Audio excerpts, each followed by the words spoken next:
The message Dr. Mara Kendrick was about to send would doom humanity. She didn't know it yet. Her trembling finger hovered over the transmission button, sweat beading on her forehead despite the dome's perfect climate control. Behind her, something moved in the corner, something that shouldn't exist, something that wore her shape but answered to no law of physics she understood. Her shadow was watching her, and it was smiling. But we're getting ahead of ourselves. To understand how Mara became the last human on Kepler 442b, you need to know what happened 72 hours ago, when Dr. Sarah Chen looked directly at the alien sun and woke something that had been sleeping in darkness since the universe was young, 3 days earlier. Dr. Sarah Chen had broken protocol. It was a small thing, really, removing her helmet's solar filter for just 90 seconds to calibrate the spectrometer. She'd needed accurate readings of Kepler 442b's unique light spectrum, the way its red dwarf star emitted primarily in the 620 to 750 nanometer range, washing everything in perpetual amber twilight. She'd looked up, stared directly into that alien sun with unprotected eyes, and something looked back. Not the star itself, something in the space between the light and the shadow it cast, something that lived in the narrow boundary where photons died and darkness was born. The red dwarf's radiation had a quality Earth's sun didn't, a resonance in the electromagnetic spectrum that gave substance to absence, that allowed darkness to condense, to accumulate mass, to become aware. There had been anomalies in the preliminary surveys, minor ones. Unmanned probes had recorded what scientists called photonic pooling, unexplained concentrations of electromagnetic energy in shadow-adjacent regions. The data had been flagged as instrument error, atmospheric interference, nothing that warranted further investigation. After all, the readings only appeared when the probe's cameras were active, when light and shadow interacted in the presence of recording equipment, as if something was waking up when it was being observed. The mission briefing had mentioned it in passing, a footnote in a 1,000-page report. Sarah had read it and forgotten it immediately. She remembered it now. Sarah had felt it the moment she looked away. Her shadow on the rust-colored regolith wasn't quite where it should be, half a second delayed, moving with her, but not because of her. She dismissed it as afterimages, retinal damage from the exposure. By the time she returned to the dome, her vision had normalized. She'd filed her report, eaten dinner with the crew, laughed at Commander Rebecca Park's bad jokes about the food synthesizer. But that night, her shadow remembered what it had seen in the alien sun, and it remembered being something more than an absence of light. At 3 a.m., Sarah Chen woke to find her shadow standing at the foot of her bed, not cast against the wall, not lying beneath her like shadows should, standing, upright, three-dimensional. The darkness had pulled itself free from the surface and learned to exist without permission. Sarah's breath caught in her chest. Her fingers went numb, blood rushing from her extremities as her body prepared to run. The room's temperature was 21 degrees Celsius, but her teeth chattered. The shadow tilted its head, a gesture so human, so impossible, and took a step toward her bed. Sarah lunged for the emergency light panel. Her palms slapped the activation, flooding the room with brightness from every angle. Overhead, walls, floor, designed to eliminate all shadows during medical emergencies. Her shadow didn't disappear. It stood in the corner where no shadow should survive, darker than the darkness around it, more solid than the air. And as Sarah watched, her pulse hammering in her ears, it reached one impossible hand toward her face. She ran, burst into the corridor, her voice raw with screaming. "Help! Something's in my room! Help!" Doors hissed open.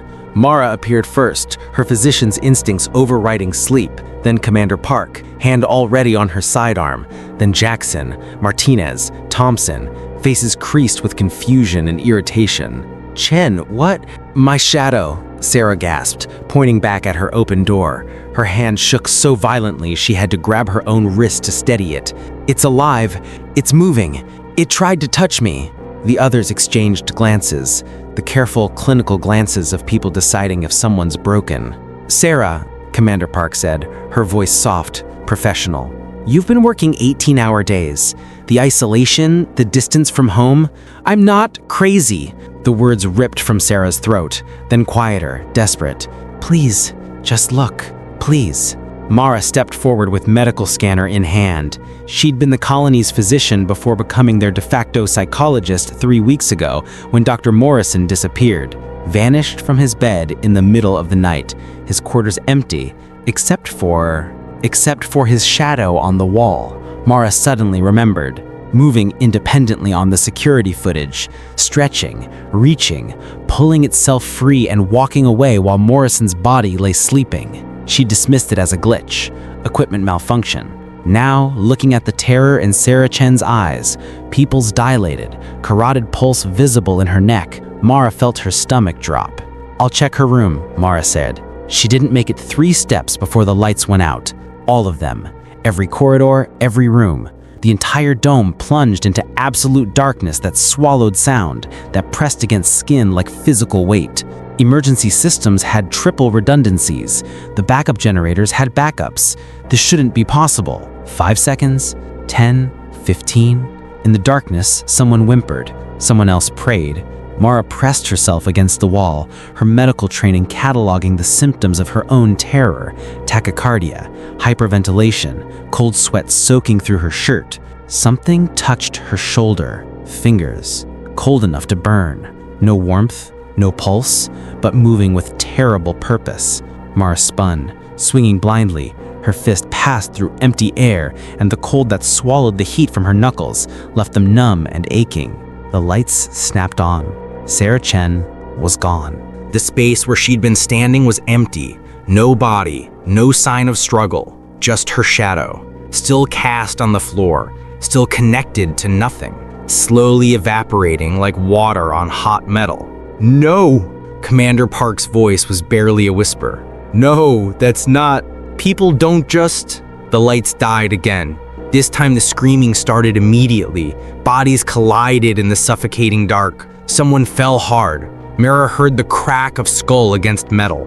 She pressed herself against the wall, counting seconds, her medical training the only thing keeping her from joining the panic. In the darkness, she heard them. Footsteps. Dozens of footsteps.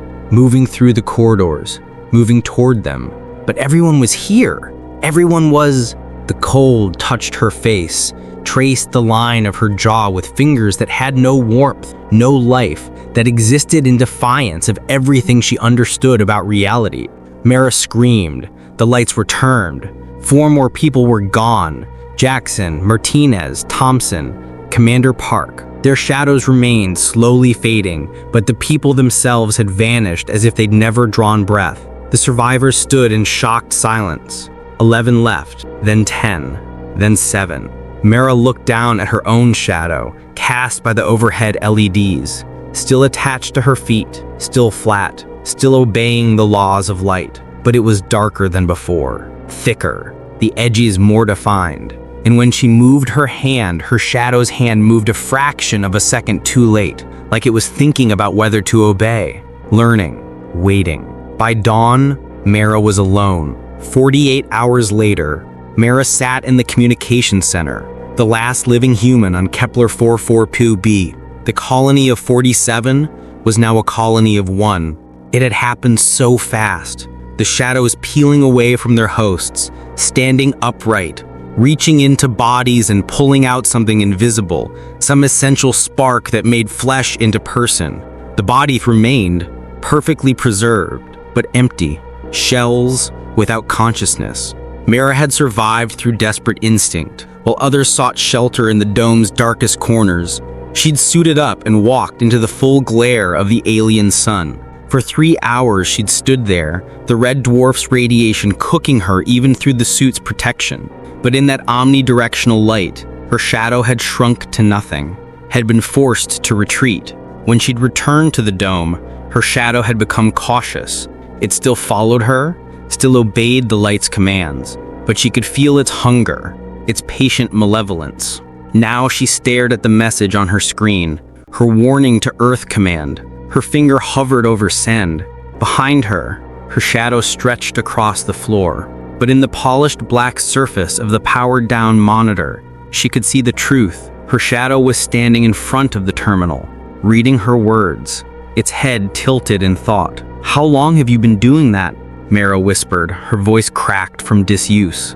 In the reflection, her shadow turned its head toward her and smiled. Mara's hands were shaking so badly she had to grip the edge of the desk. Every muscle in her body screamed to run, but her rational mind knew there was nowhere to go. Her shadow was part of her, connected to her by the fundamental laws of physics. Except those laws were breaking here. Had been breaking since Saren looked at that alien sun and woke something ancient. "You're not real," Mara said. The words came out thin, desperate. "You're just stress, isolation psychosis. I'm hallucinating because I'm the last one left and my mind can't." The shadow in the reflection shook its head. Then it spoke, not with sound, but with resonance. A vibration that bypassed her ears and hummed directly in her bones, in her teeth, in the hollow spaces of her skull. "I'm more real than you are." Mara grabbed the geological hammer beside her terminal, spun, swung with all her strength at where the shadow should be. The hammer whistled through empty air and slammed into the wall hard enough to dent the metal. Her actual shadow, cast by the overhead lights, remained perfectly normal, perfectly flat, perfectly attached to her feet. But in every reflective surface, in every piece of glass, in every dark screen, the truth showed itself. The shadow standing independent, autonomous, watching. "What do you want?" Mara asked. Her throat was so dry the words hurt. "What do you want?" The shadow replied. "I want what you want. I am what you are.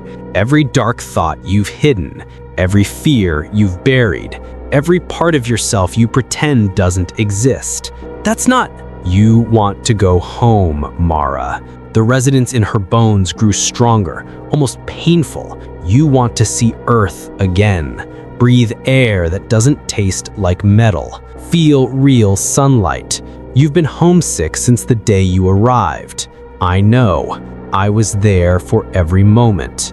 Mara's vision blurred with tears she hadn't known she was holding. It was true. All of it.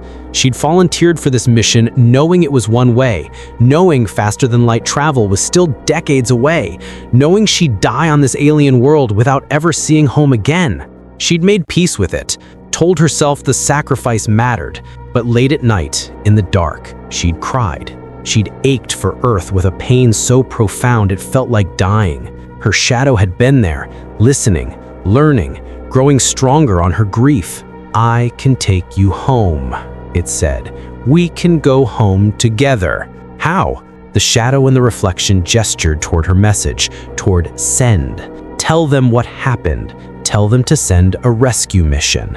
And when that ship comes, we leave together. One body, two passengers.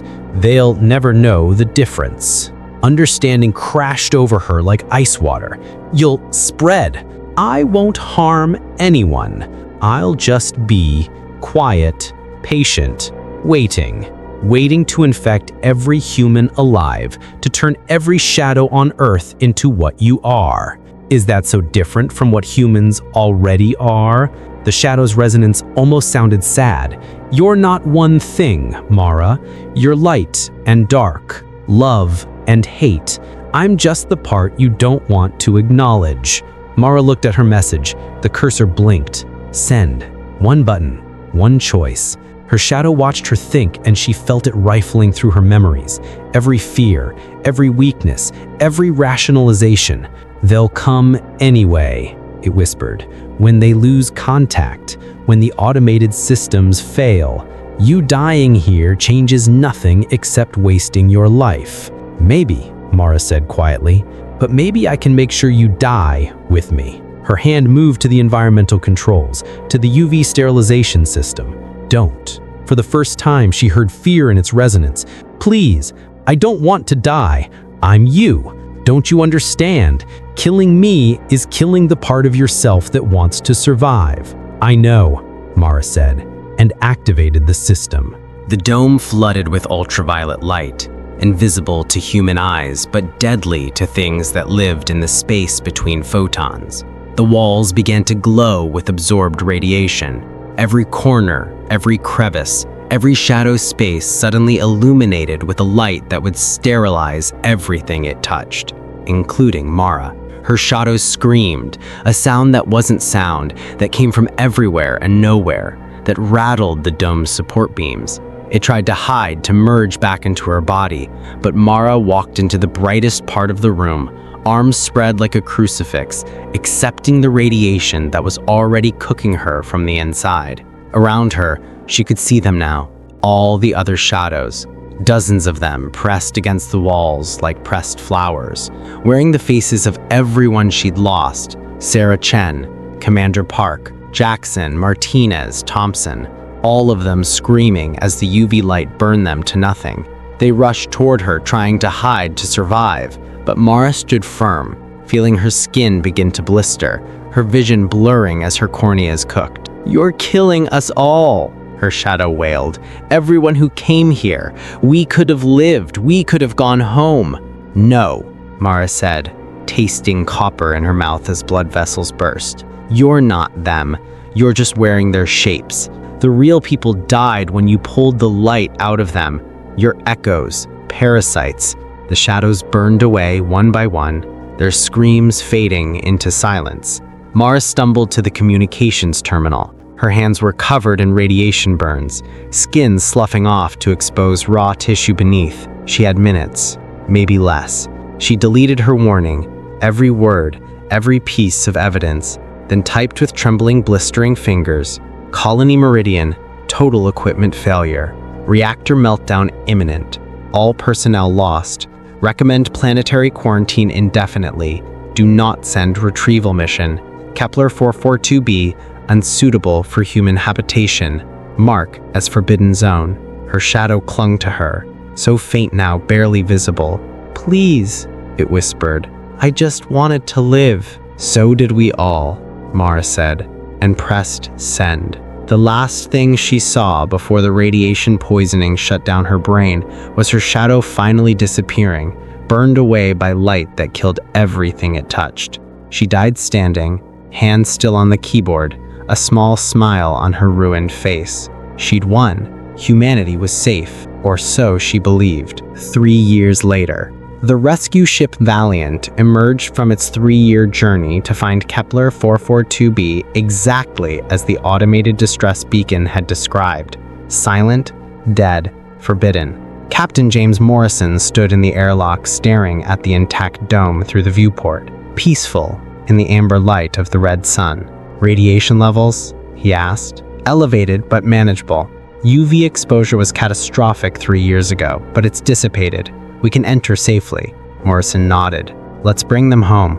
They found 47 bodies, perfectly preserved by the thin atmosphere. Dr. Mara Kendrick sat at her terminal, hand reaching for the keyboard.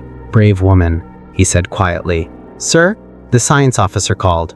"The laboratory. You need to see this." The walls were covered in frantic handwriting. "The shadows are alive. They feed on consciousness.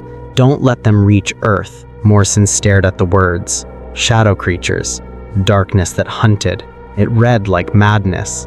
"Isolation psychosis," he said.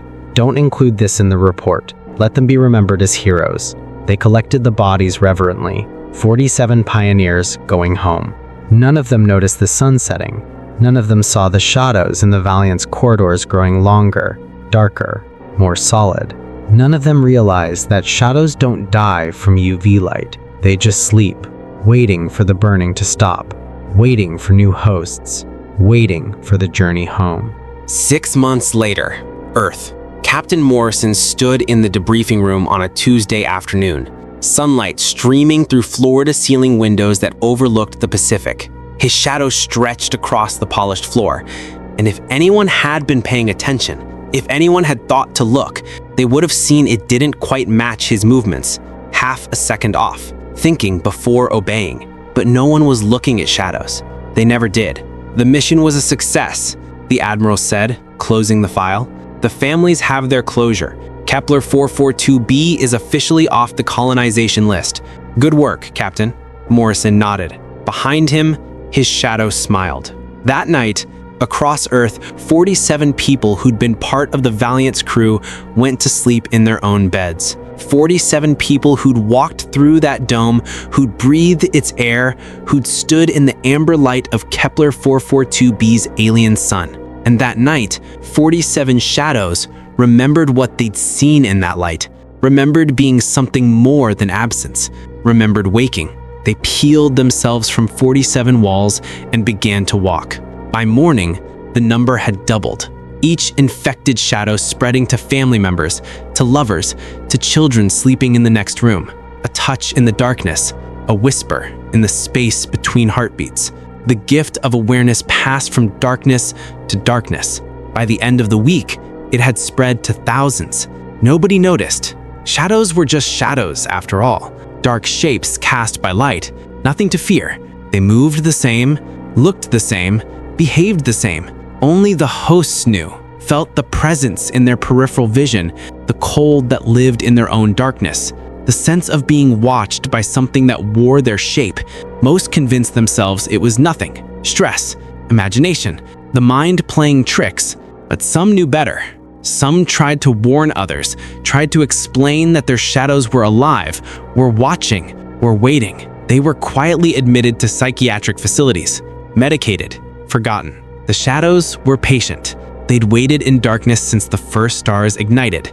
Since the universe learned to cast its first shadow, they could wait a little longer. Until the day came when humanity looked up at their sun, any sun, every sun, and realized that darkness had always been alive. It had just been waiting for permission to move. Don't forget to like, share, comment, and subscribe. Click the notification bell to get wonderful stories like this. Bye for now.